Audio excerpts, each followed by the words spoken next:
Hi, I'm Jordan Millward, and this is Sitting Down with Scholars, where I'm joined by Laura Sawyer, PhD candidate. Laura, could you just tell me a bit about your career and research so far so that everyone has a bit of an idea Absolutely. Well, of where thank you so come much for having me on.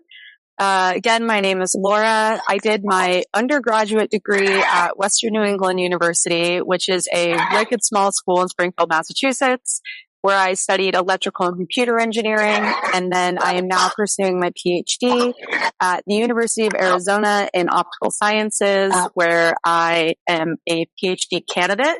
So I've completed the master's portion of my degree, and now I'm just very heavy into research, which is based off of a lot of laser physics techniques. So, Laura, could you tell me about why engineering specifically? Because obviously, from a lot of women who'll be tuning into this episode, it's not a common. I know it's increasingly pushed field for women to pursue, but what really prompted you to dive into general? So that is an interesting front, because I do feel my introduction to engineering is pretty traditional in the aspect of someone mentioned it to me as a career opportunity back in high school.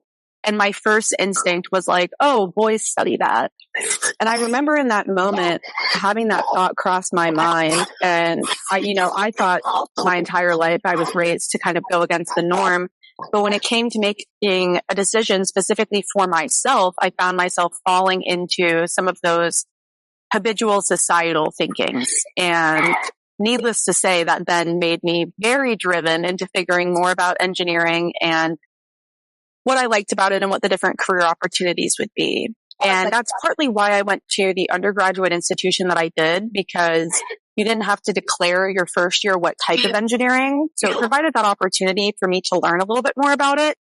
I did grow up in an area where science and mathematics weren't pushed as much as sports and music, which is typically the other way around, I hear in a lot of different communities. But it was cool growing up because I played a lot of instruments. But again, I didn't get as much of that support science-wise. And throughout my undergraduate institution, I changed the type of engineering, I think 2 or 3 times.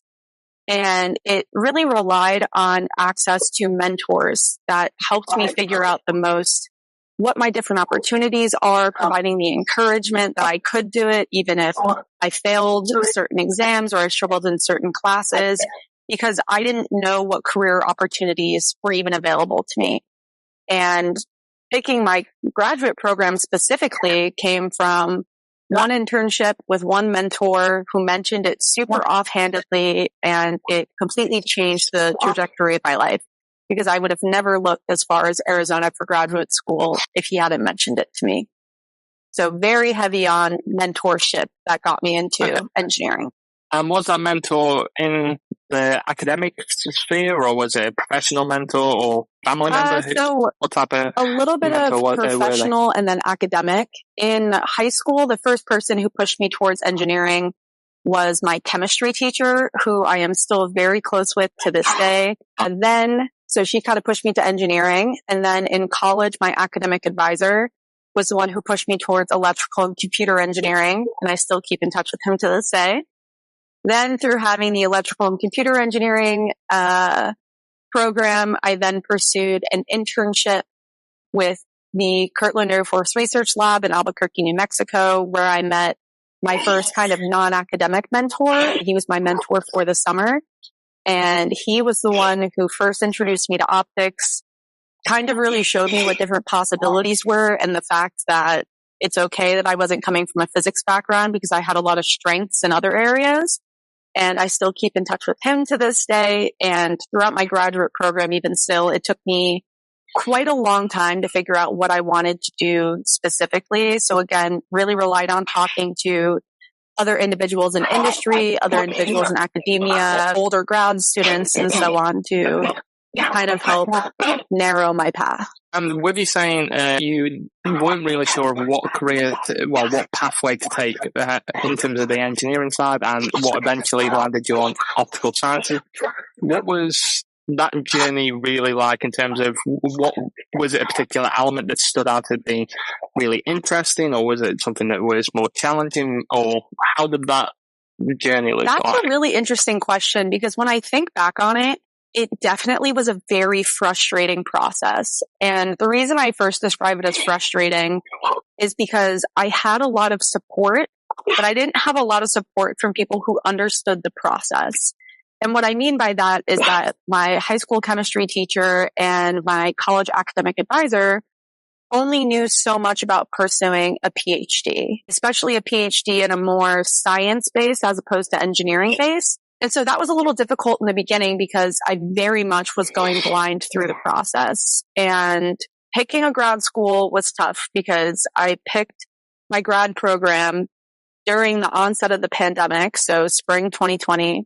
And Arizona was actually the only school I didn't get to visit, but somehow still decided on it, which I'm very lucky that I took kind of that leap of faith.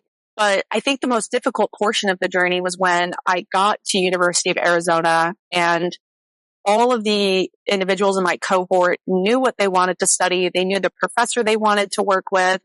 And I showed up just kind of having no clue what was going on. And luckily, my program incorporates research rotations into the first year of our program. We're really lucky to come in on scholarship. So you can focus on those introductory classes and then connecting with professors. And even after my first year, I rotated through 4 labs and they were all incredible faculty members. I would have enjoyed working personally with any of them, but I didn't connect to the research. And I actually contemplated dropping out during my first year, not because I didn't think I could do it, but I felt so lost because I was in a completely different sector of optical sciences and engineering than I am now. And so luckily I went into my dean's office, kind of not threatening to drop out, but might as well really was like, I don't think I'm cut out for this.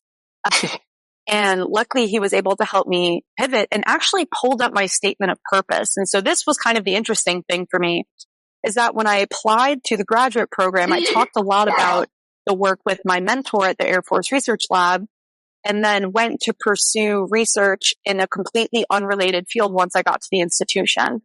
So he kind of was able to remind me about what first got me interested in optics.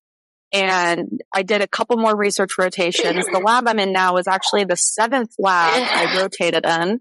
It is currently a department record that I wear semi-proudly because we use it a lot as a story for all incoming students because I do a lot of recruitment work with my university in showing that our program fosters an environment that if you don't know what you want to do, we will encourage you to keep trying to find what that is and not just settle for the first option that might be easy or might be convenient or might have just the steadiest funding, but to really keep looking for an option that caters to you.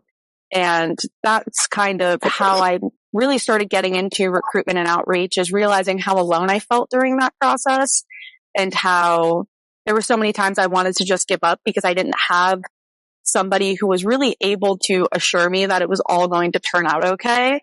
And luckily it did because I have not dropped out and I'm definitely not dropping out, but it was very touch and go for a while for me. I think, like you said, I think there's a lot of I think it's almost a bit of a myth where you have the whole the PhD. You go on the process and it's really linear and it's more straightforward for a lot of people. And I do think a lot of people forget that. And similar to what, like you were saying, if you don't know what a PhD looks like, you think maybe this isn't for me. I know. I think speaking to a few colleagues, we've all had similar wobbles, self-included, different points. I do think, I'm assuming, correct me if I'm wrong, that are you first generation student or definitely at the PhD level? So no one in the family has. Yes, definitely PhD? On the PhD level. And, both my parents do have their masters, but in business related fields. So especially on the science front, there is nobody in my immediate and even some, nuclear external family that also pursued degrees in science. There's a couple who did, but it also was 50, 60 years ago when the process of applying and going through and pursuing a PhD was completely different than it is now. I can completely understand that. And like you say, I think not just the personal academic journey that you have, but the trajectory that you get from having that representation of other individuals you can follow. And not necessarily a comfort blanket, but knowing someone's been through that mistake, that challenge before, how refreshing that can be, and it's like, okay, it's not just me. Exactly. Type argument.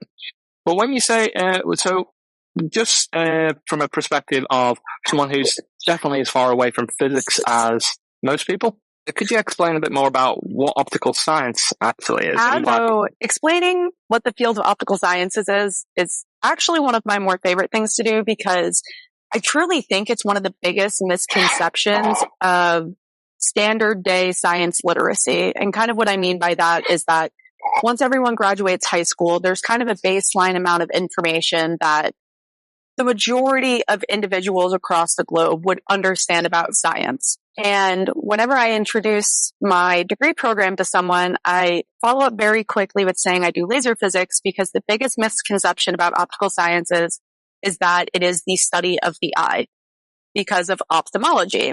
And so the way that I kind of help navigate that conversation is first by saying that optical sciences at its core is the study of light. And that's how it relates to optometry, because optometry is all based around about how our eyes are able to perceive the information of the world around us. And a lot of that is based off of its ability to receive light.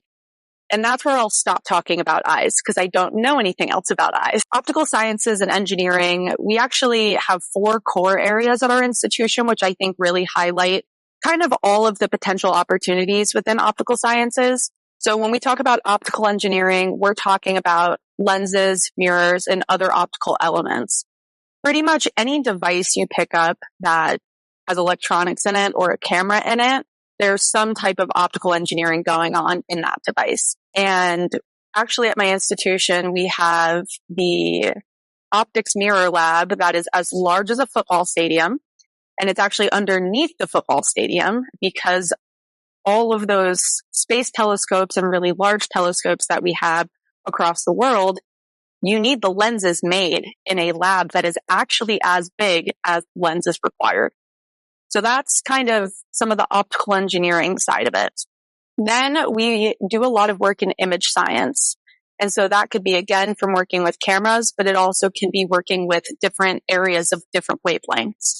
So there's a lot of different research being done across the visible light spectrum, but also into the near IR, the infrared, going into microwave, X-ray, then going backwards into ultraviolet.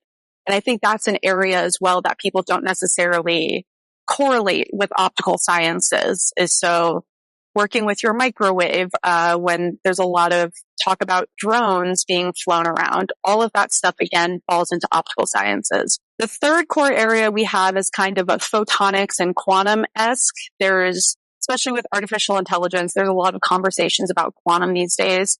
And again, I think a lot of it is misunderstood, but it's kind of the bridge between, I would say, a lot of engineering and electronics into optical sciences, because with the introduction of fiber optics is kind of where I feel like that field started to make a switch. And then the last portion, which is the one that I more fall into, optical physics, this is your study of lasers and subatomic particles and kind of all of the unknowns of where classical physics starts to meet quantum physics and how we're able to learn more about that information. And I think that sometimes also makes discussing my PhD a little difficult, because there is such a wide spectrum of things that are involved in it, which is why our coursework is pretty rigorous, because they want us to be able to have a little bit of understanding in all of 4 of those areas. And so whether you're experimental or theoretical work, there is, from biomedical imaging to quantum computing, optics pretty much touches everything in everyday life. I think the interesting thing, when I think from what you've been saying about your subject, and I think one of the key areas, Laura, is in terms of terminology that you use outside of the eye, what are the other areas that you would say that people sometimes get a misconception based on the terms, because the sciences are very well known for, unfortunately, having key terminology that can be often misinterpreted by the general audience? A great question. I'd say for optical sciences, kind of those key words are really light, mirrors, lenses, lasers, LEDs, imaging systems like MRIs and CT scans are all kind of based in optical science technology. Quantum is always the hard part because I personally view quantum as its own sector, mainly because I understand quantum mechanics and a little bit of quantum physics, but when you start getting into quantum computing, I am out of there. I don't understand a lot of it. So sometimes that could also be hard with discussing my overall field because, I'd say quantum specifically, there is a lot of misunderstandings that I couldn't even be able to clarify. And I suppose from that type of point, from wearing your outreach hat more than the subject-specific hat, do you find that that's helpful then for outreach and explaining it to a broader audience and to hopefully encouraging the next generation of undergraduates and master's students into the subject? Because do you think the language helps or do you think the language I think hinders? it's a little bit of a cross between, and this is where outreach becomes really important. Because I think there is a deterrent, especially when it comes to physics-related fields, in that if they didn't do well in classical physics in high school, that they could never pursue a degree in engineering or physics or chemistry. And that couldn't be further from true, in my opinion. And part of that is because once you get up into the graduate level, you are starting to become an expert in a specific subject. And so while maybe I'll say my vector calc is very subpar, but that's partly why I didn't end up going into mechanical engineering. That did require a lot of vector calculus to do statics and dynamics and things like that. And so I think the biggest difficulty in outreach for a field like mine is that people view it to be so impossible when they don't even realize that they already have general understandings, like I mentioned. There's the age old, people will talk about, well, why is the sky blue? If you understand that, you can understand most of the fundamentals of optics because it's based off of the same methodology to explain why the sky is blue as are some of the more complicated aspects. So I think I dodged your question slightly, though. So I don't know if I hit the point of what you were asking. No, I think it's like you say. I think even if it's not necessarily the language, but like explaining the concepts and breaking it down for a lay audience. I know within biology, in some respects, the only thing that gives us more of an advantage is it's in some cases, not in all, but in tangible cases, it's easier to demonstrate that. And I know in more experimental physics, there's evidence of that, like various different science museums that people go to have an example of it. Whereas theoretical physics, I know some take the age of the universe, what's predicted to happen, and tens of billions of years in the future. Most people really struggle with that concept. Well, the same as a lot of people struggle from a business point of view of quantifying what a billion actually is because it's such an immense number in comparison to. So giving concepts, I think, is a really helpful. That's also a point I love to make to my friends and family and anybody who meets me. Because once you say you're pursuing a PhD in an engineering or physics related field, the first response you're typically greeted with is, oh, I could never do that. First of all, yes, you could. I think so many people underestimate how incredibly smart and intuitive they are. And my second follow-up in that argument, though, is I could never do a lot of your jobs either. I have a best friend who's a nurse, and the way she'll talk to me about working with her patients and how she instinctually knows what she has to do based off of her studies seems so foreign and abstract to me. The way that my mom is an accountant and she'll be talking to me about what she did at work that day, and I couldn't even come up with more buzzwords on it because I sit there and I'm like, so you're going to help me with my taxes this year, right?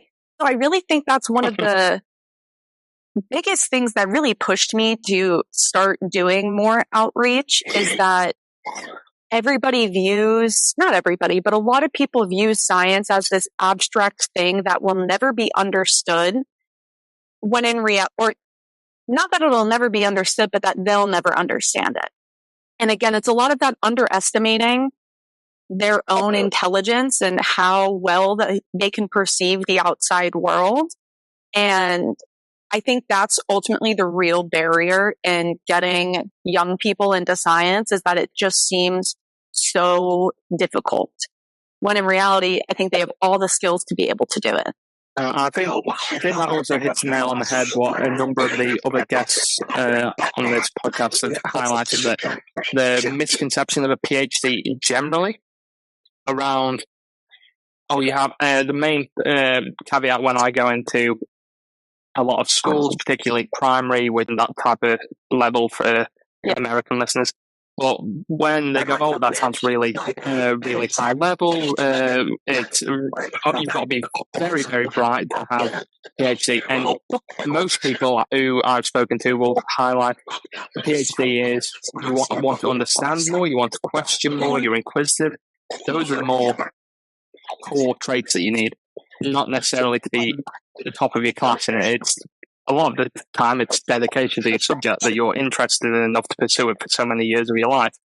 But that's what a lot of it takes normally. I but I'd love find your with opinion on that too, that I almost feel that, young teens and even into middle school, I'm talking like the 9 through 15-year-old region, when they ask me about my research, and of course, I'm not going to start talking about it the way I would talk to a colleague, but I bring it to the level that I think is appropriate for the age group, they can sometimes grasp it more than somebody who is older. And I don't think it is lack of intelligence, but they're at an age where they don't doubt themselves yet.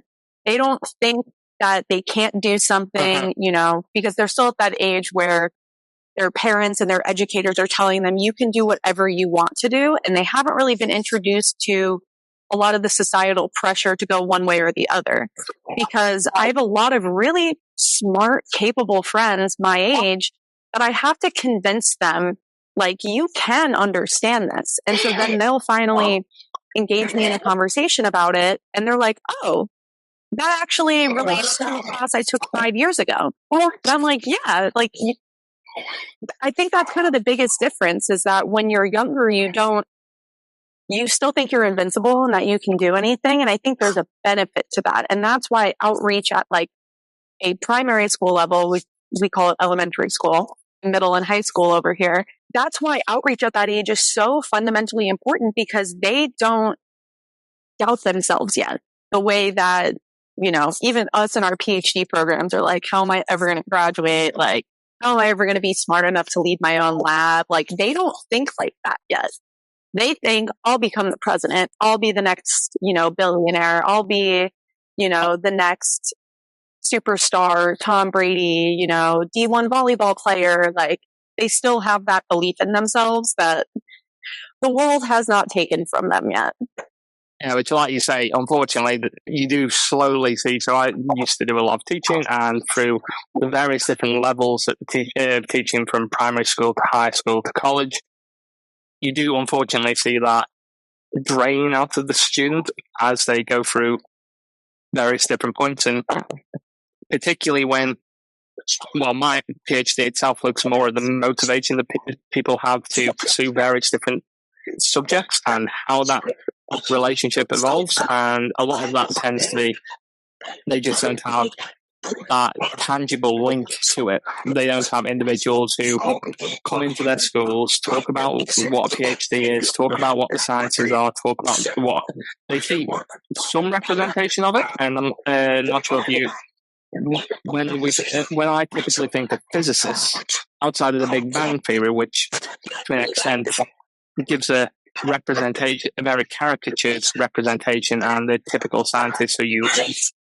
hear about more because they've achieved so much, you don't actually have a very personal view of what a scientist is. You have a very subjective view, largely informed by the media. And I think that without giving that direct representation, I think you end up with that characterization of what the fields are. And in a lot of cases, I'm not a Sheldon Cooper. I'm not not every physicist is Sheldon Cooper. Not every biologist is.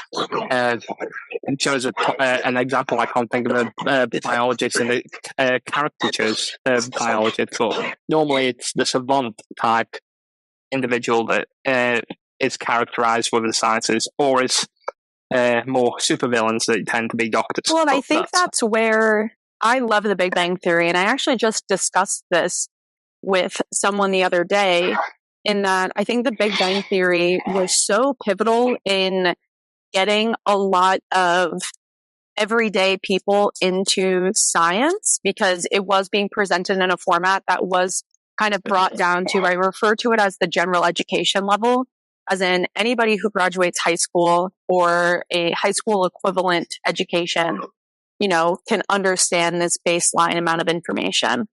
However, at the same time, though, is that shows like that show kind of the extremes of like a Sheldon Cooper, or again, you mentioned supervillains typically being doctors.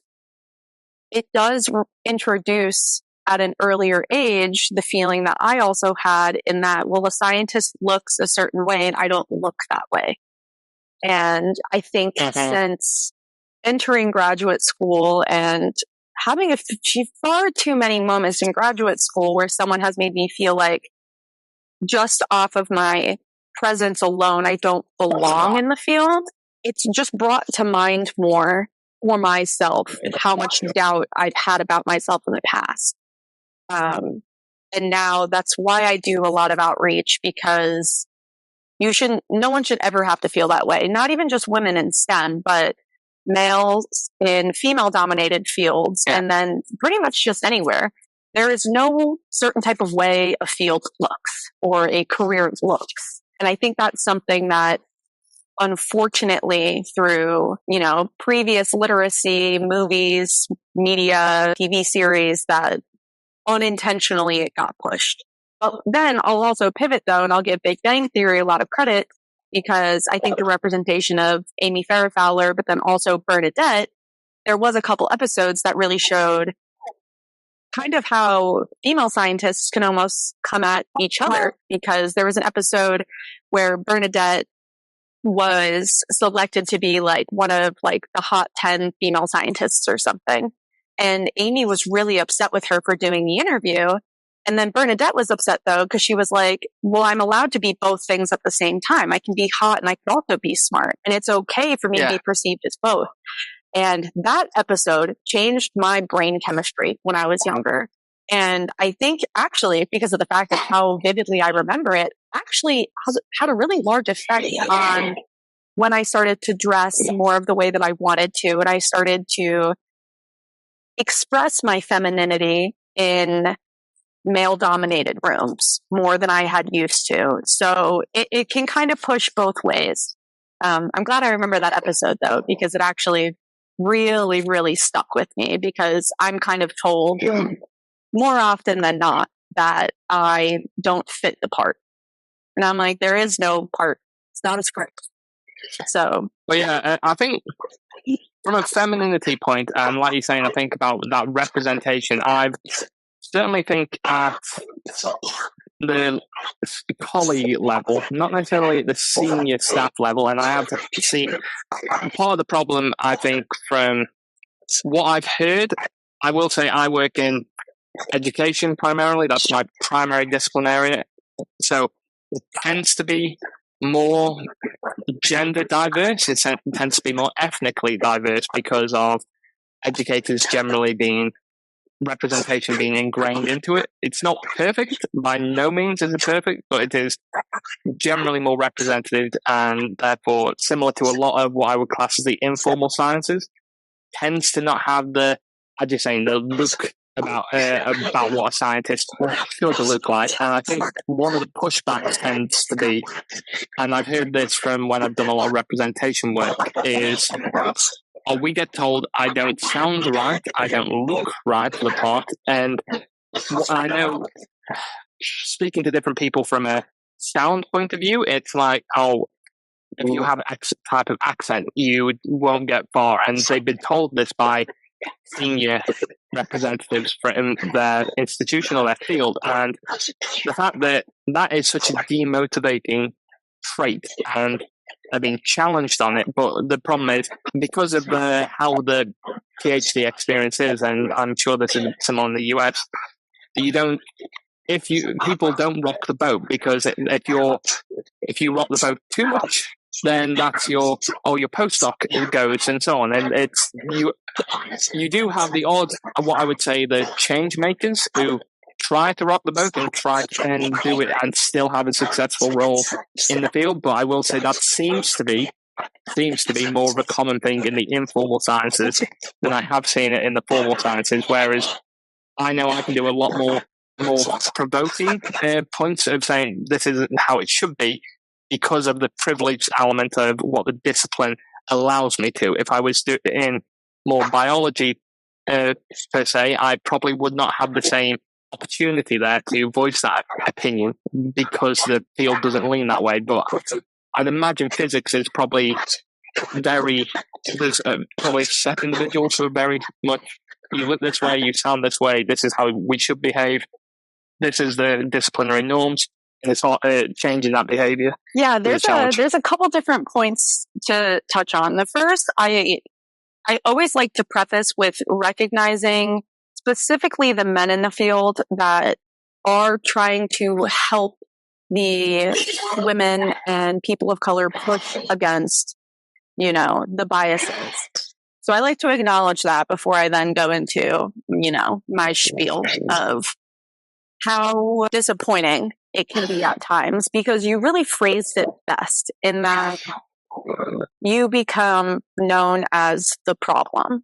And I feel very lucky that the leadership of my graduate program, we have our undergraduate dean, our graduate dean, and then our kind of overall dean. And since I joined the institution, all three of them have been so receptive to feedback, and they wanted to form the recruitment team. They specifically wanted to make sure it was a diverse set of individuals to discuss the school's experiences. And I really feel so lucky that they don't view me as a troublemaker, but a problem solver. However, that doesn't necessarily translate to all of the faculty, staff, and students. And I've discussed this well with a colleague of mine. Her name's Clarissa, and she's like my lifeline in my program. She's a young Latino woman.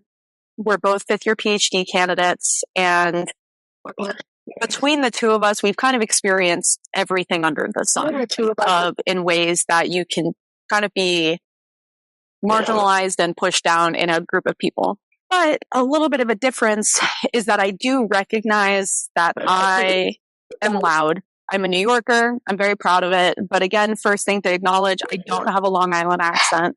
I've pretty much worked it out of myself, although I just went back to New York for Christmas and was around all of my cousins that have like the thick Long Island accent. So I had to kind of work it back out as I got back. But come to think that I don't know any researchers that have a thick Long Island, Brooklyn accent. But the second aspect of it is, again, the louder you are, the more disliked you can be. And for a really long time, I tried so hard to fly under the radar. But ultimately, I kind of took a step back and I recognized I have a great support system. I love my family, my mom, brother, and sister. They will ride for me to the ends of the earth. And so, and I have a wonderful advisor. She is first generation as well. She actually just got her tenure. She has 2 young kids. And between those 2 support systems, I kind of took a deep breath and I was like, I'm going to make some trouble. Not because I want to hurt my university in any way, but I'm in this environment with so much support. Someone else might not have as much support and then go through the same things as me, and they don't have anyone to turn to. So I'm kind of like, let me push myself and maybe make myself a little uncomfortable with standing up for myself, standing up for other people. And that's when I started to share a lot more about the different things that I had gone through and the things that had been said to me. I mean, throughout my graduate program, I've had rumors spread about me that I was dating around my cohort, even though I was in a long distance relationship at the time that I was completely loyal and faithful to. it was my classmates' way of justifying why I was doing well in the class, is that the professor thought I was pretty, or that the reason I got invited to be on a committee was because I flirted my way onto the committee. It has even gone enough to the points that I have had other students in my program almost borderline stalk me and spread rumors about me. I've had faculty inappropriately speak to me. And I think that's something that a lot of people don't like talking about, because there is a huge amount of shame that comes with it. You know, because for a long time, you'll blame yourself, is why is this always happening to me? And that's kind of one of the biggest conversations that I've started to have with a lot of other women, specifically in my program, that'll have kind of those small interactions and sit on them alone for a long time, but then it'll make it through the grapevine of, oh, Laura mentioned that something like that happened to her once. You should go talk to her about it. And it's one of the most difficult things is because I know that there's a lot of people, though, maybe my program specifically, but the world as a whole, who would look at what happened to me and find a way to blame me. I know that it wasn't my fault. I know that I did not do anything to deserve that behavior other than be kind and pursue my career. And so I think that that's kind of a pivotal point, is that where it starts to cross in between, oh, you don't belong here, and, oh, you're only here because of X, Y, Z. And so I got a little bit far off base, but that is kind of where, again, if you push against the grain, though, and again, luckily, I've spoken to my graduate dean about it, and I've had his full support on whatever I've wanted to do about the matter. Same thing with our overall dean. I'm very, very lucky, but that doesn't stop the pushback I get from other peers, faculty, staff, and just other individuals across other disciplines as well.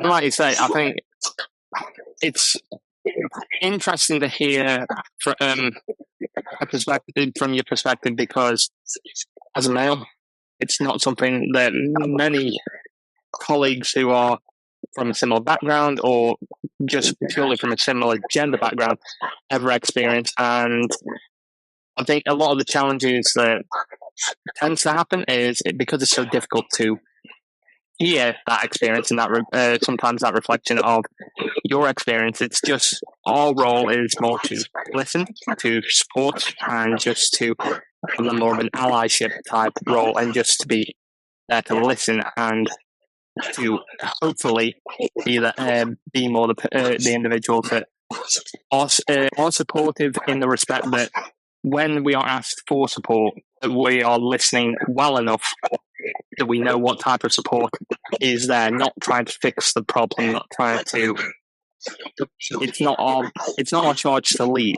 It's our role to listen, to follow, to try to understand, and try to be in a way that we just understand, but empathize, because we can't really truly understand, because our experiences are going to be different. But it's trying to do it from that perspective, and like you say, I definitely will never experience similar experiences to yourself, and as a result, it's more just trying to be be as supportive as you can be without being that you aren't an obstacle, and that you're a tool to be helpful in that situation. And that's what I think is important. I do think as well, though, being a voice to so many other people, as you're trying to be, will be a powerful tool for so many other people who are both currently going through the same academic stage or slightly either side of you, as well as individuals who are coming through. Because I do think calling that type of problematic behavior out, and in one respect, one of my views of how I think men need to respond to a lot of the points that you were making is, if we see it, we should also call it out as, no, that's inappropriate, you shouldn't do that. That is our role, but we shouldn't be there because we've been asked.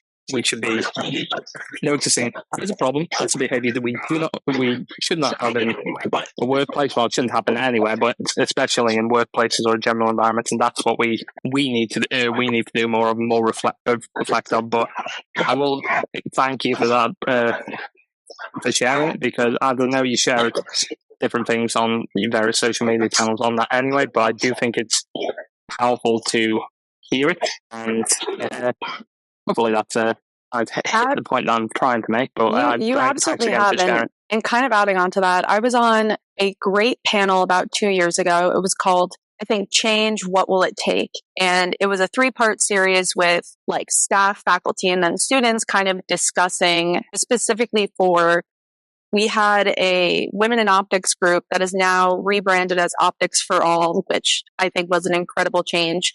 And it basically serves as our minority representation group or club. And they put on different events. And they do a week called Prism Week. And the whole concept behind Prism Week is to really celebrate the differences of everybody in academia. And so they put this panel on and they had asked me to be a part of it. And my favorite discourse that happened as a part of that panel was a male peer kind of asking us, well, how do we help relieve the burden? How do we help get involved? Because again, like you said, it's not necessarily their place to begin the charge.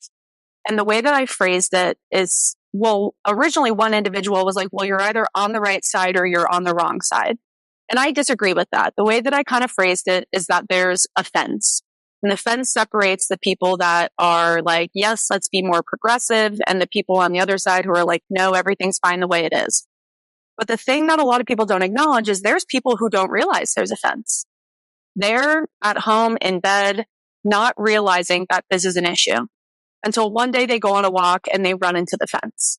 And what I mean by that is one day they're in a room and they hear a conversation being had or they see something being posted online that makes them kind of feel icky. And they're like, oh, I don't agree with this. And so that's when they first come across the fence. And when you come across the fence, you have a choice. You can either climb the fence and join the individuals on the other side who are trying to tear down the fence, or you can stay on the side of the individuals who are holding up the fence.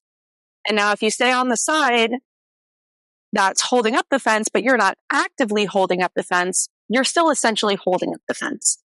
And it was through describing that it kind of resonated with a lot of both the women and men in the room, in the aspect of, I cannot blame anyone for not being really passionate about this the way I am, because I've been impacted by it. So of course I'm going to come at it with an energy and an intensity that my male colleague won't necessarily feel the same way. However, for example, when I kind of was going through one of the various incidents I related, my best friend in the program, his name is Chris. He supports me with a ferocity that is unquestionable. And what I mean by that is that there has been rooms that he has been in where people have discussed me in a way that either saying that I'm a complainer, that I extrapolate, that I make things up. And he will immediately stand up and say, and come to my defense, on whatever subject it may be. And I think that's the example of allyship, really, is that, yes, Chris isn't on social media calling the charge. Again, that's something I'm more likely going to do because it's my lived experience and I feel I know the best way to approach it. However, Chris will be behind me with a burning, pitchfork, ready to help, provide that support and that defense in that charge. And so I really think that fence analogy has been my favorite way of explaining it so far because, again, Jordan, it sounds like you're with me. We're like hacking down the fence. And that's ultimately the best thing you can ask for of an ally is to climb the fence and I'll hand you the axe. I'll tell you the best way to support the cause. I'll tell you, the best way to combat the other rooms that you're in that they might be saying some negative things, And so I think that's kind of the best way to support a cause is everything that you've said yourself so far.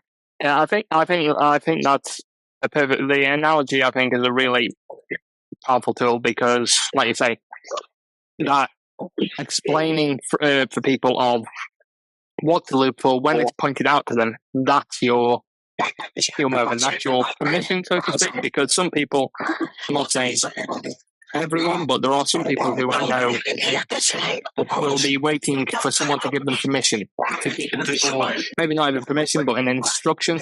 This is where you need to, so long as when that placard, pitchfork is taken up, once it's presented to them, that they take that proactive view, that's, like you said, I think that's what you're hoping to get from supporters, from allies, from that type of thing, rather than it's that waiting for that, when that choice is presented, that you're picking that up and you're taking that, rather than, okay, it's been presented, I'm not sure if I agree with it, and therefore I'm going to let the moment pass me by, and I'll help in another way. Is I think a typical thing that varies different movements. Oh, this makes me a bit uncomfortable. I'll help in a different way that doesn't make me. And it's, I think for some people, it's the realization that in a lot of, especially depending on the privileged position that you have, and I'm mindful as, although I'm less, I have more privilege than a lot of people in some respects and less privilege than some in others.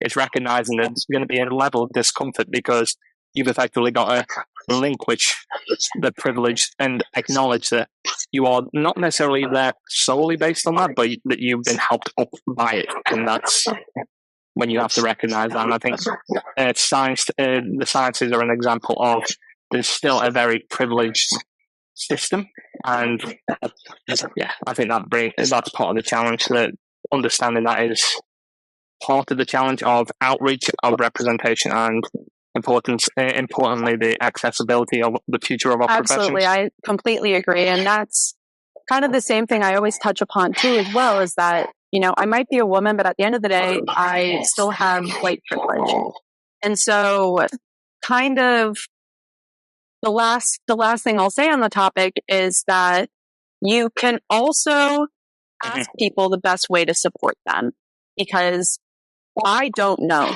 because that's not my experience. However, I recognize that I've already made a lot of noise in regards to my own things, so I have no issue then helping, again, take some of that load of, well, I'll keep pushing forward. I'll kind of combine these two different goals to reach and help push it forward. So I think that's the other big thing to highlight, is that you can, within reason, ask people, what is the best way for me to support this? But do not ask them more than once. Yeah. No, I think that's a very good point. And moving back into the science book, because I know on the social issues of academia, we could be here for a full episode, forever on in itself, because there are, unfortunately, a lot of problems with academia, but there's a lot of pros in it. And I suppose that's where I want to take you back to. One of the things I think is really powerful is the motivation that you have to your particular subject, and how that matures from an interest to a motivation to a purpose, and going through that type of journey. And how would you describe your approach with science and that particular journey? I like this question. I also agree with you on the way that you describe that, and the aspect of that, it's inspiration, motivation, purpose. And the way that it began for me is, I just love unknown things. In math, I always enjoyed it. I always enjoyed word problems because it felt like a mystery. My favorite game growing up was Clue. The amount of kind of sitcom-y cop TV shows I watch, where you find out who the killer is at the end. I just always loved learning new things in a very systematic way. And what is more systematic than a procedure? And so I always knew that I wanted to go into a science or math field, because when it got difficult, I only got more interested in it. Whereas in other subjects, if it got difficult, I had no problem taking a C and moving on with my life. And so I think that then kind of opened the door to figure out, well, what gets me up in the morning? And that's kind of also how I speak to individuals who are trying to pick their research lab, is on the worst day, like whether it's the most boring, or the experiment isn't going right, or your computer's broken, which I endured for about 6 weeks straight, do I still want to get out of bed to go fix the problem, because I love what I do enough that all of the abstract and minimal things are worth it in order to do what I love to. And I think that's where kind of inspiration and motivation have to meet, in the aspect of you have to be willing to do the unfun stuff to also do the fun stuff. And so I know for myself, as I went through my different lab rotations, I thought the topics were interesting and I liked the people I worked with. But when I was trying to debug a circuit or debug a code for that application, I just did not want to do it. And that was a very new feeling for me, because throughout my whole undergrad with electrical and computer engineering, it got hard. I dug in deeper. And so that's kind of when I was able to take a step back and say, okay, I'm not motivated to do this. Like, I might think it's interesting, but it's not, interesting's not enough to get you to do it on the worst days. And so when I started working for my now advisor, one of the biggest things that experimental physicists will tell you is that the duration of our degree is really dependent on if our laser gives out. And because the second that has any complication, or it needs a part fixed, or you get a power droppage, or it starts raining outside, so the humidity sways, and then your power starts to sway, or your beam steering starts to divert, you could have like a 12-hour workday thrown out the window at the last second. And when I had one of those first bad days where I had a 12-hour data set be completely thrown out the window because something changed in the middle of the experiment, I just took a deep breath, went home, and then woke up the next day and went to do it again. Because my mindset was, okay, well, now I know what that problem looks like. So if it happens again, I can catch it before I run the entire experiment. And it had, that exact problem has happened more than once. And I'm able to catch it before I dedicate a 12-hour day to it. And so I think that's part of it, is finding just something that you don't mind doing every single day, forever. The purpose aspect, I think, is a harder one to explain, because I sit back and I think my mom loves her job as an accountant. And she has kind of some different responsibilities now in the company she works for. But at the end of the day, it's accounting. You could not wake me up out of bed to do accounting. But my mom takes on extra jobs because she doesn't mind doing it. Like, she enjoys it. And she likes the way that she can contribute to an overall success of whatever company she's working at. For myself and my research, I love the potential applications of what ultrafast spectroscopy can contribute to the world. And whether it's, I feel like researching cancer is just always on the top of everybody's, like, look at the application, which ultrafast spectroscopy does have its applications in that, but it also can be applied to understanding renewable energy sources, how to more efficiently create pharmaceutical drugs in a way to make them cheaper and more widely available. It has its applications in just creating industrially relevant compounds, in helping discover new ways to create batteries. And all of it is in a support system way. I kind of serve as a support system to the chemists and biologists that are already studying those areas and already creating those things. And then we come in and provide maybe the last piece that they're missing of how the energy transfer of the reaction changes, or a different way that you can go through with that reaction. Can it be activated by light instead of this really expensive compound? And once I kind of saw that purpose side, that's when my love for my current research really grew, is that people will ask me what I want to do when I graduate. And I'm like, I don't know, but it's going to help the world in some way. So that's kind of where I fall in inspiration, motivation, and purpose. So the research impact is really the pivotal moment for yourself, which I think is very much, I think, curious from what a lot of researchers would want to, well, what we'd hope we'd certainly be at that point. Whether all of us get to that point, I don't know, but that's what most of us would be thinking. But one of the other things that you said about both your mum and your parents in general, in terms of their roles, have you got any pivotal individuals, not necessarily in science specifically, but if you have, that's fine, who really inspired you or pushed you? Did you find your parents were the drivers of where you are, or how would you feel they people like that Yeah, I shaped your would. experience? My mom is incredible and supports me in everything I do. But we actually had a conversation about this recently, in that she never had to like force me to sit down and do my homework. She never had to make me go to soccer practice. She never had to convince me to practice my instruments. It kind of was always this intrinsic just desire to be good at things, which is like not a great thing to say, because you should also do things because you like them, not just because you're good at them. But as it turns to, I've thought about it more over the years, and I think a lot of that motivation came from, I loved calling my grandfather and telling him about what I did that day. And so my grandfather passed, it'll be about 2 years in February, but he worked in hospital management, and he had a time period in his life where he had no idea what he wanted to do, until he actually got mugged leaving a movie theater in the either late 40s or early 50s. And he had to go to the hospital to get his head stitched up. And at the, no cell phones, really minimal TV. So it was just him and his thoughts for hours as he's waiting in the emergency room. And it was during that he saw the world going on around him. And it got him into hospital management because he saw the way that was the only thing he could observe that night. And so throughout his career, he worked in over 100 cities across the United States and abroad as well.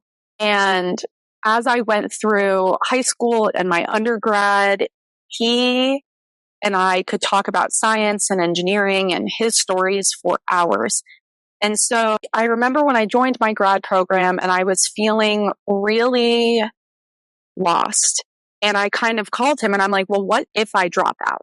And his immediate response was, I'll still love you. I just don't think that's what you actually want to do. And that was really important to me, because my family, I could drop out today and my family would still support me. If they believed that I thought that was the right thing for me to do, they would support me. And that type of unconditional support, I think, played a huge factor in just me striving for my own success, because I knew if I came up short, that my family was still going to be behind me. But ultimately, my grandfather's two parents, his dad had a PhD in physics and his mom had a master's in chemistry. She was one of the first people to get a master's in chemistry at her institution in the 1930s. And I now work in a physical chemistry lab. So it kind of felt like the perfect come together. Again, he wishes that he knew more of what his parents went through, but they got their degrees well before he was born. So again, didn't have a lot of advice for me when I was going through the process, but he is still a motivator for me to this day. Of I do things and I'm like, oh my God, like Grandpa would have loved to hear about that. A month and a half after he passed, I'd gotten the opportunity to apply to go to Finland for a summer course in photochemistry. And I was feeling kind of nervous about doing it. And my first thought was like, my grandpa would do anything to get me to go on that trip. And so sometimes having those external motivating factors, it's like, he's not even here, but I can like hear him echoing in my head being like, you should give it a try. Like, worst comes to worst, you failed. That's not even the worst thing that could happen to you. So. Like you say, the lasting impact that people can have, even when just the legacy they leave with you, or Exactly. wisdom they impart to you. I think the other thing that I wanted to pick up on is when you said about a lot of people go through their academic journey, their professional experiences being and our school system does really push a lot of people down this way. Payment focus rather than inspiration focus. It's less, what do you enjoy? More about what are you good at? Now, you could be the best person, just as a poor example here, say calculus, but you're really interested in let's say the arts and so on, and that's what inspires you. Now, there is ways that you can use music or the arts with numbers in mind, and you might be able to bring that skill. But at one point, I'm a firm believer that attainment will only get you so far. Because at some point you're going to find, similar to you gave the example of, when you find something that is particularly challenging, if you aren't inspired enough, that you possibly you don't give up on it, but you stop. It doesn't give you that same level of passion. And I think, like you say, it's good. It's refreshing to hear that you had some family in the backing you up in terms of if that's what you want to do with someone, that's what you think is right for you. That reassurance, I think, could have a really pivotal impact as well, because I do think a lot of students get to a point where they don't have that support. They've reached that precipice with their attainment. They've gone over it, and either, in some cases, you might have they fail at that, and then they don't deal with failure well, or they get to that point and they go, okay, I'm really good at this, but I don't know what to do with it. And if they don't have someone in their corner saying, well, what do you like? What do you want to do? What do you want from it? I think that's a really important relationship between what is effectively to motivate you and the last question on what the thing I like you. to say is money might get you out of bed and it might keep you alive, but it's not going to make you feel alive. At the end of the day, like, you have to have a job that is able to keep a roof over your head and food in your mouth and take care of whatever is necessary for you to sustain human life, whether that be certain medications, whatever it is. In no way do I ever think like money is not important. However, if you have a job that you're so good at, but you literally hate, you're not going to enjoy the majority of your life. We spend so many hours working, and that's its own other thing that people will talk about, that we spend too much of our life working. But money's not always the like absolute thing. And so just because you're great at something, if it doesn't fill your cup up, you're going to get drained eventually one day. So you kind of have to find where your interests and your abilities intersect, because I would not say I'm the best at physics, but I'm decent enough that I'm able to get through it for what I need to know in order to do my research. Yeah, I know it, man. And I think one of the things that the money point that you made there, and I think, I'm not sure if you I only came across this actually through a short on TikTok, and to me it speaks very much to this, is there was a short in 2023 called Full Time. And basically the premise is, person graduates university, they pass a man who says, I will give you money for standing in a box. And it's largely an unspoken thing, and you see the transition of time going around this person in this box. He just turns up day after day, week after week, and so on, standing in this square box in the middle of a courtyard. He's told he can't leave the box. And as a result, it's called Full Time, and it's a very short film, but it speaks very much to that, the whole money might get you so far, but then there's various different things like your friends and family, your experiences that you miss out on, because all you're focused on is that very high amount of money being given to you, and you're all thinking about, okay, so what have you got to show for yourself other than you've stood in the box and you've earned money from it? That's where I think purpose is really pivotal, and I'm mindful, as we talk about from a science point of view, that I personally hold the belief that you don't need to just go into research to have that pivotal impact. You can find purpose in other things, but I think you should feel that inspiration from something, and that's what I think you need. That's the takeaway. If for me, it's something that you feel has a purpose, has an impact on those around you, that is not just your bank balance. Yeah, I completely agree. Yeah. Well, outside of keeping on the thread of inspiration, did you have what would you say? I know we talked about the Big Bang Theory, but did you actually have any tangible scientists that you, so through, not necessarily through the later academic experiences that you've had so far, but any scientists when you think back to your middle school or high school, scientists that were more, that individuals that inspired you? When I was thinking about this question personally, I always think that you have token scientists, you don't have, but I'm curious of what you think. Who are your inspiration, or what's there any? So my funnier common one really is Bill Nye the Science Guy. So I don't know how popular he is outside of the US, but that is a fundamental core part of every kid's science education, at least in my generation. And what I really liked about it from kind of a general standpoint is just, again, it was making science accessible, and it was bringing it to a level where everyone could understand it. And besides that, I think growing up, I was pretty removed from social media. So there wasn't really any, well, also I feel like science content creation's only really picked up in the past like 2 or 3 years. But I think that was kind of the hard part about growing up is I didn't have a lot of scientists that I looked up to.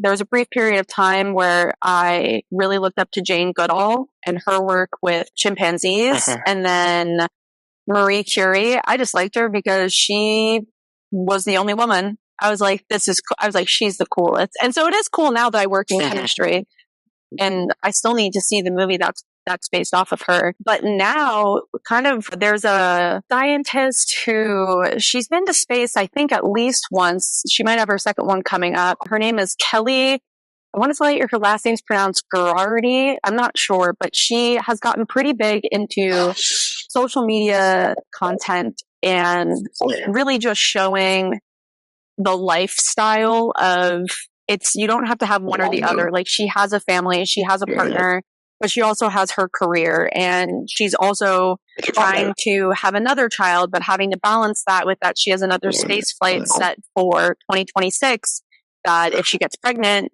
after a certain point, she won't be able to make it. And I would definitely say where I'm at now in my career, I'm 26. I have about 1.5 years in my program left.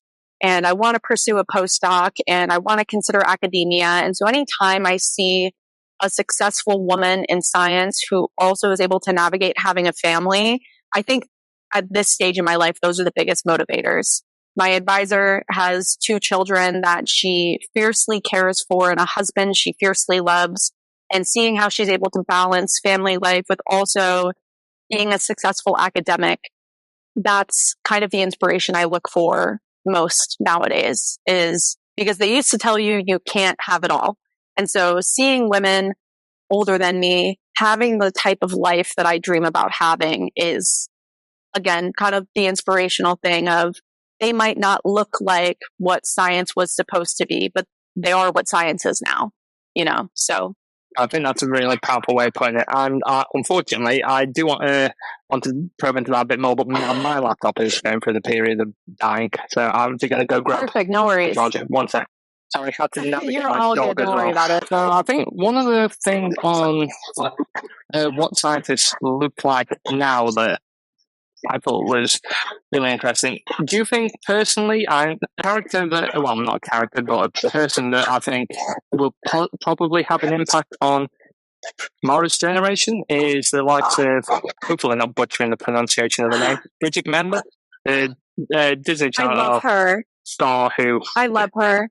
Yeah, I'm thinking she's probably around, imagine she's either...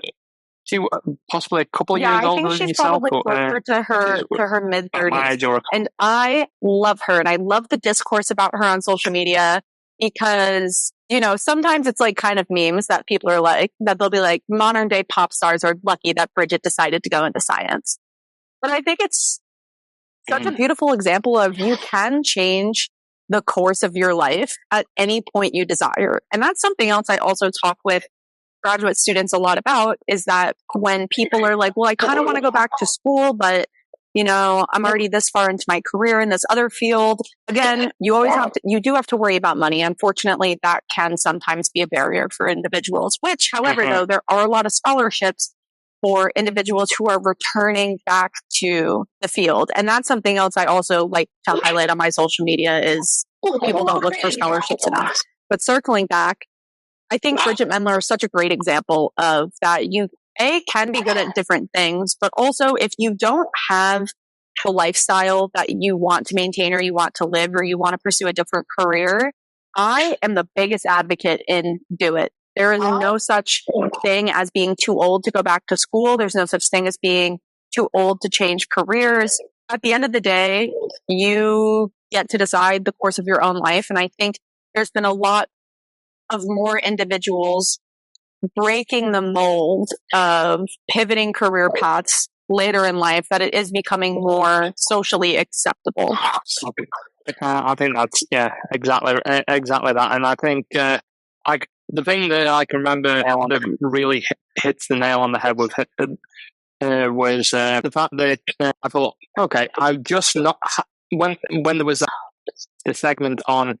Oh, I think it was, she was doing an interview for her new space company, this space company. And that was not long after the news about her getting a PhD. And then I thought, a couple of years ago, I swear I was watching a Christmas special that she was in on Netflix. And I thought, and I think that's the point. If you put your mind to something, you can achieve it. And I think that's where the story, I think, is impactful, regardless of what your background is, that you can do it. Yes, there are challenges. I do think the point that you made about the scholarships as well is a lot of people, I think, not necessarily just the scholarships, but opportunities where if an opportunity is presented to you, regardless of if you don't feel like you need it yet, whether it's someone's coming to talk about careers, someone's come to talk to you about a particular niche opportunity. If you have nothing else to do, if you have something that you think, I don't really think I need to do that, just give it a go. You don't know how much of an impact that may have on your career, on you personally, without giving it a try. If it's one of those things, don't pass up the chance to do the things that you love, but do take the opportunities that you may see as a bit of a curveball coming in, and take that chance. I completely agree. So what I want to do now is just have a bit of a pivot towards, we're both quite active on social media, and as a result, I like the term content education rather than content creation, because I think that's what this generation of academic Twitter, TikTok, Facebook, Instagram, all the various social medias it is having. And so what really pushed you to start posting, to sharing your own content? Yeah, so firstly, I love that content education, because truthfully, at the end of the day, that's really the goal of a lot of what I post on my page as well. I had really been wanting to start it for a long time. And the only thing that kept me from it was the fear of perception of other people. And, over the holidays, I saw a family I haven't seen in a while. And one of the first things is, oh my goodness, like the new TikTok star. And I always take it poorly at first. And I always feel embarrassed at first, because I'm like, oh my, you're not my target audience, like my family. And it's actually way more supportive than I thought it would be. Of course, they kind of jest with me a little bit because we're family, but they can tell how passionate I am about it, and they can really feel it through the videos, which has meant a lot to me when they say that. But the other thing, again, it kind of goes back to, if I don't, who else is going to, And there are a lot of, female scientists that I follow on social media. Again, that woman, Kelly, and a lot of other female astronauts I follow. But when I really think about the current environment in academia and graduate school, again, everything looks a little differently than it did maybe even 10 years ago, especially in terms of networking with LinkedIn, Instagram, Twitter. The game has changed. And something I firmly believe is that if TikTok was around when I was back in high school considering going into engineering, I think my path could have been easier, because I could have gotten information in an easier way. Whereas it was really difficult to seek out mentors through email and a little bit of LinkedIn, but it still wasn't as seen as its own social media platform at this point. And so I really wanted to start making content, because I know that I'm not alone in my experiences, but I am confident enough to talk about them. And again, whether it's uncomfortable interactions with faculty, staff, or students, whether it was failing exams, I'm if someone in their first year of my program fails an exam or fails a class, they immediately get referred to go talk to me. And it's because I'm very vocal about the fact that I've failed exams, and I almost failed classes, and I was able to make up exams. I failed a section of my qualifying exam and had to do a retake. I did my comprehensive exam a little later than I was supposed to, because I changed labs multiple times. And a lot of things that other people might deem as a failure, I try to reframe it as it's just another part of my story. It just makes me interesting. Failure makes you an interesting person, because it gives you the opportunity to turn things around and pivot from maybe either a mistake or just you figured out you weren't good at something.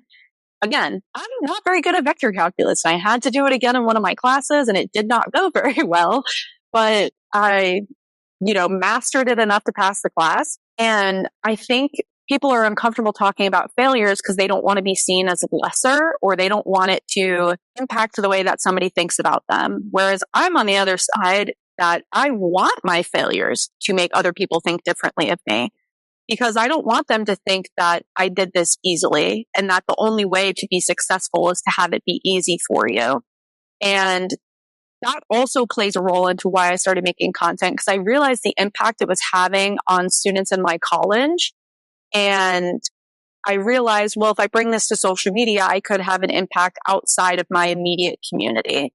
And it has been just such a rewarding experience already, because I've had conversations with people over DMs. I've given out my email and had conversations over email about just how to navigate different circumstances, or people feeling reassured by the fact that I said that I've failed XYZ and I'm still successful and I'm still in my program. And so I think that that's my goal in my presence on social media as an academic, is to make sure that people understand that failure is inevitable.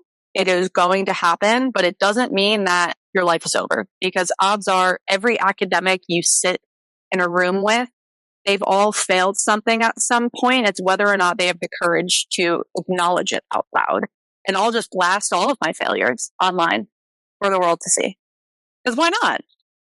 I got past it, it didn't prevent me from getting my job. And if somebody doesn't want me to work for them one day because I advocate for mental health and I talk about how much I failed, I probably don't want to work there anyways. So, and I think that in itself is an excellent way of looking at it. I think when you have to think from that perspective, it's their problem not being the right environment there. And I think that's something that I found is quite refreshing to see. The narrative is slowly starting to twist from, oh, this is just how it's done. No, this is how it was done. Or it's not how it has to be done. Exactly.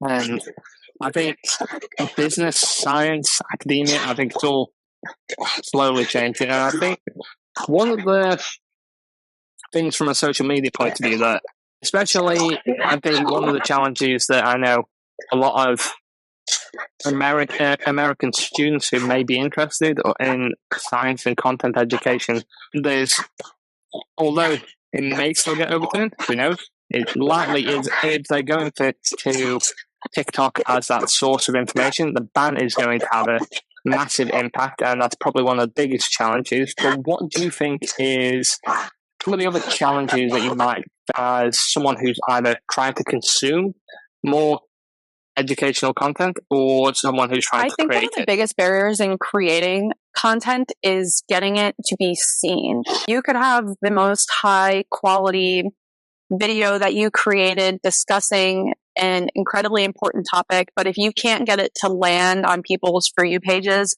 or if you can't gain a following for them to frequently interact with your videos, I think that's one of the most difficult aspects to kind of overcome. And I've thought about that some, and that's why within my academic content, I also have started posting more relatable lifestyle content, because I think also with, the younger generation is that, again, they might not think that they could ever be in science or someone like them could be in science.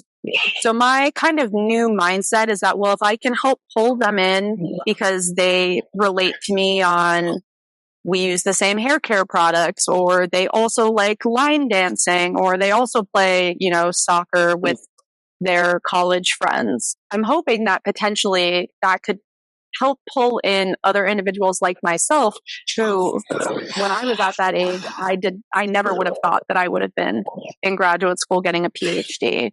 So I do think that you have to, the barrier of engagement is really hard, because there's a ton of academic creators that I follow, and I'm like, how does this person not have more followers? And it's because, again, if you can't get it on people's For You pages, then it's just collects dust on your page.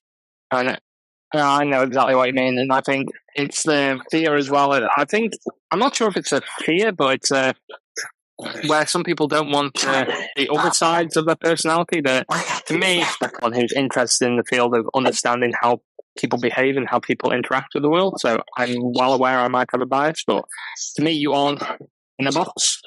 For argument's sake, you are not just a PhD student. You're not just a student at your particular university. You are not just based on those characteristics. You are the sum of all I say of the that and how they same interact thing together. all the time, that we are a summation of our experiences.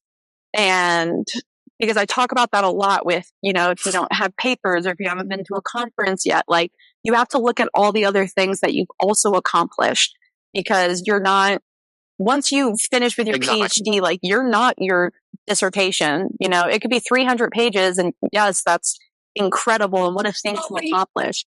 But outside of those 300 pages, who are you? Are you kind? Do you work well with other people? Are you a leader?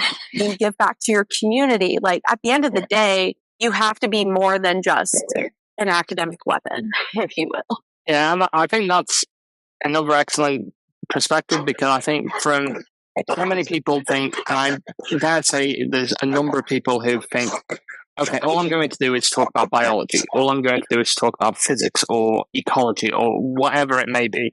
And people do it exceedingly well, but equally, if you have an interest in, for argument's sake, you play American football, or let's say you play, you're interested in Formula One racing, those are hobbies that you're interested in. Sharing those particular elements of your life does not lessen the other elements that you are trying to do, and it makes you, I think part of the thing in the challenge that we have with content creation from an education point of view is we need to humanize it. If we don't have those other elements of us, it just looks like you're regurgitating the information from your dissertation, from your textbooks, and it doesn't paint that picture that we need it to be 100%. I'm in complete agreement. So, outside of the sort of the challenges, what do you hope that the next? So, how do you hope that either your content education or social media in general, how do you feel that is going to impact the next generation or the public in general? I definitely hope that the content I create reinforces the idea of that failure is inevitable but acceptable. It does not limit you, that your background and upbringing does not have to set the course for the rest of your life. After a certain age, you get to be the creator of your timeline, essentially. But I really think one of the biggest things is that to not let other people's perception of you put you in a box. Because again, if I let everything that's been said to me, we'll just say even in the past year, I let everything that's been said to me in an academic or professional setting in the past year define what I was going to do with my life, we would never be on this call. We would never be having this conversation right now. I would not be on social media, because at the end of the day, people are mean. And I wish it wasn't like that. I wish everybody could be happy for each other and believe in each other. But you as a whole need to be your biggest advocate. And I think it is hard to grasp that at a younger age, especially if you're going into a field where you're not in the majority of the individuals who make it up. And so ultimately, I hope that that's my biggest impact, is that you get to decide what you do with your future. It does not matter what you look like, where you came from, who you're related to. It is solely based off of what you want to do, and the world will hopefully continue to kind of rally behind that. I do think that there's been a lot of change in recent years, but there is always room for more, as we all know. Yeah, like you say, I think it does seem to be that the next generation is especially more receptive to change rather than maintaining the status quo, which I think that's progressively started more from, I would say, when you look back, I think we just, more from a social science perspective, I think, do we just hear more about it now based on social media, because each generation had progressives who were persistently just chipping away at that, what was a mountain, and making that change or impact. And I do feel like it's something that I found it's hugely refreshing on the likes of TikTok, Instagram, that people are starting to become that advocate. But I think the argument that we need to do more of generally is support those smaller individuals and smaller accounts, because initially, I'm not sure of your own experience, but initially, the main people who you are going to have you're going to have more people against you than you are in favor of you. And I think that in itself, once you overcome that hurdle and you realize that they're not necessarily the individuals you're targeting, there'll be far more people listening to you. You would hope, depending on what you are actually saying, but you'd have far more individuals who are receptive, who are listening to you. And I hope we can get to the point where we have more individuals positively reaching out that first thing, saying, "Oh, just keep going, well done," that type of thing. Like you see it all the time with people where a big account decides to ends up following what they're doing. Oh, it's like, I feel like I made it type thing. I think if that's the type of ideal that we need to potentially get to, where you have big accounts who will obviously generally support the medium accounts support the small accounts, and progressively that helps. I think that in itself can have a benefit and hopefully should have legs to it, but rather than just potentially, I hate to think of the people who had that really awful experience that many of us on social media will have experienced multiple times, and they think, okay, no one wants to hear anything more from me, so I'll stop. And to me, that's the biggest misconception that I think. If you don't want to have that type of interaction, that's fine, but just block them. If you are there for the purpose of helping people from a research impact, from educating them about, and that's your approach to social media, then if that person is not your audience, they do not need to be in your audience. But outside of that, in terms of, this is a bit of a curveball I've asked my previous two guests, and it's more generally when we think about academia, we think about legacy. What is your legacy? What is your impact? I'm quite interested. You touched on this earlier with your family. What about your academic heritage? So both from your family sense in terms of how they've not necessarily pushed, but the different environment that you've grown up in, and equally from the various different individuals, the teachers and so on you've interacted with, how their perspective and mannerisms has developed that academic heritage that you are, as an academic, taking forward, and in theory will then pass on in your legacy. So more the precursor to where you are now from their point of view. When you say academic heritage, are you referring to kind of looking at who has impacted to how I got to ultimately being in a PhD program and studying, and how I intend to carry some of that over? Yeah, so not as much from the personal perspective, so like how they've helped your career. It's more the ideas themselves, the knowledge, how that's shaped and changed as you've gone through it. So like from your research point of view, how different little elements that have played into that has impacted your research project and gone through. So it's more the technical side, I suppose, rather than the personal side. I think one of the most difficult things in academia is that if someone hypothesizes something and it fails, that they're like, well, it failed. This is useless. In my field specifically, failures are like your key things. Like that's actually kind of good. A little more context. So specifically in my research, I study the energy transfer of photoredox catalysis, which essentially is typical catalytic reactions, but they're being induced by a light source as opposed to some other type of medium. And there was a lot of misconceptions in the field about how these reactions occur and then continue throughout their cycle. To the point that any reaction I've been studying currently, the original paper has been misled. I don't want to say incorrect, but they've been misled in their findings. And so therefore, pretty much every single solution I've made, I've gotten something that is unexpected or goes against what's been published, which the very first time that was really discouraging until I kind of understood the magnitude of what I was looking at. Because sometimes failure is the stepping stone for a new idea, a new hypothesis. And I think that's kind of where I fit into physical chemistry right now, in that there's been a lot of amazing organic and synthetic chemists that have been developing these reactions and publishing them and making a ton of progress. We're now trying to go in and fill in some of those smaller gaps to either say, yes, absolutely, this is how it works, or that's an awesome reaction. We think it's happening a little bit differently. What are your thoughts?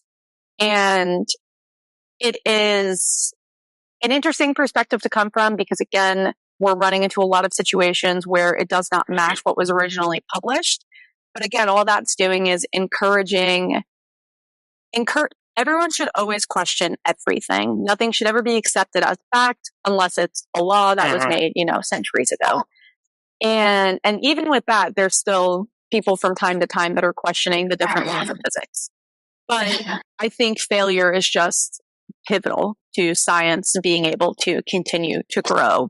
And a lot of people might not view that the same way. Obviously, you want to be successful, but I also view discovering a failure as a success because you've at least discovered that doesn't work. And then you can move on to something else. So, no, I know what you're saying. And it's a bit of a cliche from the social sciences because we're well known for coming up with different, they aren't models, but they're examples or metaphors, but there's a better way of saying it, where, similar to what you were saying, one of the things that always stands out to me when I think about different PhD students I've spoken to is you either have a circular method where they are bringing up an element of literature that has been touched on previously, which for whatever reason, either, as you say, might have missed the mark, not been understood, may have additional information that now makes it relevant and bringing that information back around. You have branching elements where you go into a different way or a different route from what is the conventional linear, and the last primary point I think most people think literature tends to go down is you have that linear path that is just, I know a bit more about this, so now I know a bit more about this, and I'll keep going a bit more about this as I go through. And that's what I think people assume research looks like, whereas you can also have that circular method, or you can have a branch where, well, this is something interesting, but that is something that I didn't know existed, so now I'm going to go in that way. And that can be a big branch or a little branch, depending on the particular thing. And that's what I feel is the impactful side of doing a PhD. I personally do wish that we would have more philosophical thinking in schools earlier on, where you're taught to question more. And I do think, whilst what you point on presenting laws, facts, and so on is what people need to hear when they're going through school, I do think that doesn't mean that is always going to be an established law, an established fact. Evolution was something that was introduced at this point, and you have, for argument's sake, history, when you find out more various different points from different historians who have new information or different accounts, that then changes what that narrative is. And I think having that opportunity to encourage people to think from a philosophical or critical point of view is something that we tend to miss on the pre-postgraduate, I would say. Even some postgraduates, I would say, still need that skill more in the masters, and undergraduate, I would say, only scratches the surface, whereas PhD, personally, is the only bit where I think from an academic practice, that's where it's fully embedded. That's my personal view. And that's, to me, what defines a PhD, and, well, is what defines a PhD in my view. And the next few questions, Laura, are just on advice that you would give. So if you were, whether this you want to talk to advising yourself in previous years, or whether it's someone who's just about to start, what advice would you like to give to the next generation of researchers that you didn't have at the time? What would you like them to hear? I think the best piece of advice would be to block out the noise and just trust that you have designed the best path for yourself. And even if that path changes over time, you are the only person who fully knows what you want and what experiences you've had. Everyone else can provide advice and speculation about it, but you will make the best decisions for you rather than what any decisions anybody else can make. Very excellent advice. From a second point, This is more for the next guest who will join us in with scholars. What question would you ask them about their research impact, or their content education and content impact? Any question that you'd like to know about their research? I always like to know how other individuals keep themselves motivated, especially if it's in terms of creating content regarding science, research, and just academics in general. Because sometimes it can definitely feel like you're pouring into something that has no reward. And anyone I've spoken to says, oh, it takes time, it takes time. So just kind of what keeps them motivated that they're making an impact. Okay.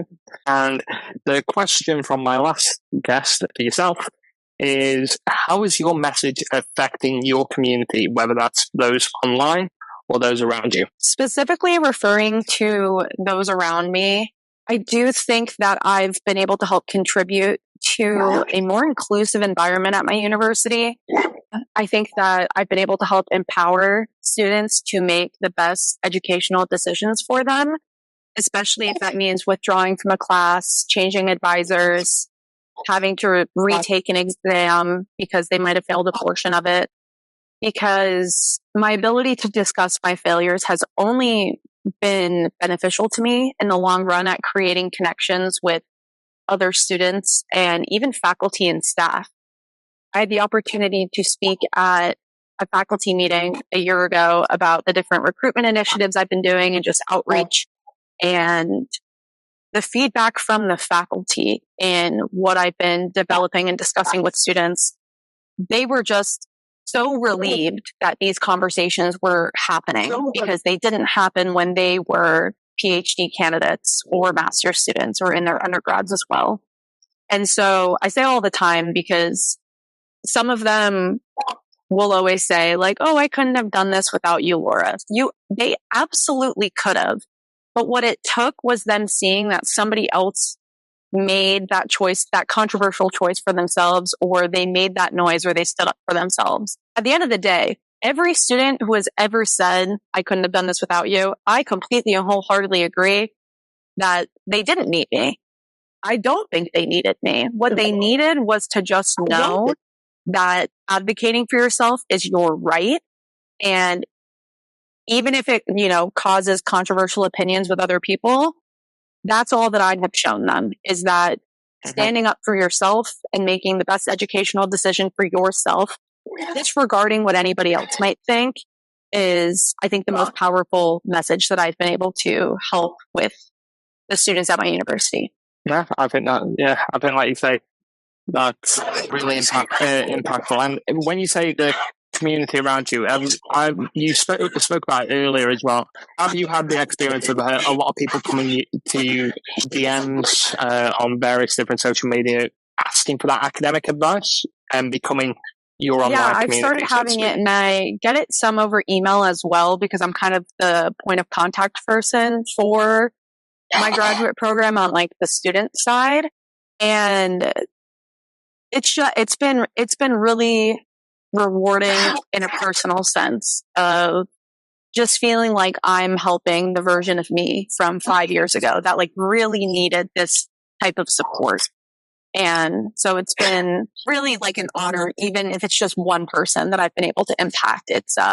This is definitely what I want to be doing with my life. Like you say, whether that's helping them by giving them that permission that they don't need, or giving them the kick up the backside to say, no, you can do it.